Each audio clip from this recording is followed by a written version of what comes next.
Welcome to our channel. Today we how to uninstall Bitdefender Antivirus on Android, beginner guide step by step clearly.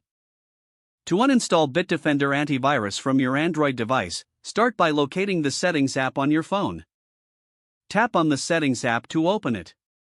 Scroll down and find the Applications or Apps section. Select Applications or Apps to view the list of installed apps. In the list of applications, scroll until you find Bitdefender Antivirus. Tap on Bitdefender Antivirus to open its application settings. Once in the app settings, look for the option that says Uninstall. Tap on Uninstall. You will be prompted with a confirmation. Select OK or Uninstall to confirm the removal of Bitdefender. Wait for the uninstallation process to complete. Once it's finished, Bitdefender Antivirus will be removed from your device.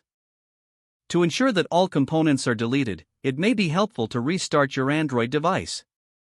After the restart, check your app list to confirm that Bitdefender is no longer present. And that's it. You have successfully uninstalled Bitdefender Antivirus from your Android device. If the page does not load, refresh the browser or try again in a private or incognito window. Make sure you are using the correct email address, then retype it carefully to avoid small typos.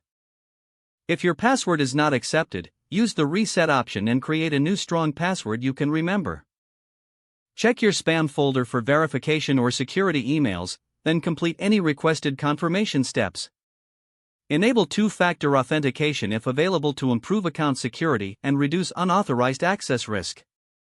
After signing in, review your profile details so your contact information and settings are accurate and current. If you see an error message, note it down and try again after restarting your device and internet connection. Log out when you finish, especially on shared devices, to keep your account and payment information secure. If the page does not load, refresh the browser or try again in a private or incognito window. Make sure you are using the correct email address, then retype it carefully to avoid small typos. If your password is not accepted, use the reset option and create a new strong password you can remember. Check your spam folder for verification or security emails, then complete any requested confirmation steps. Enable two-factor authentication if available to improve account security and reduce unauthorized access risk.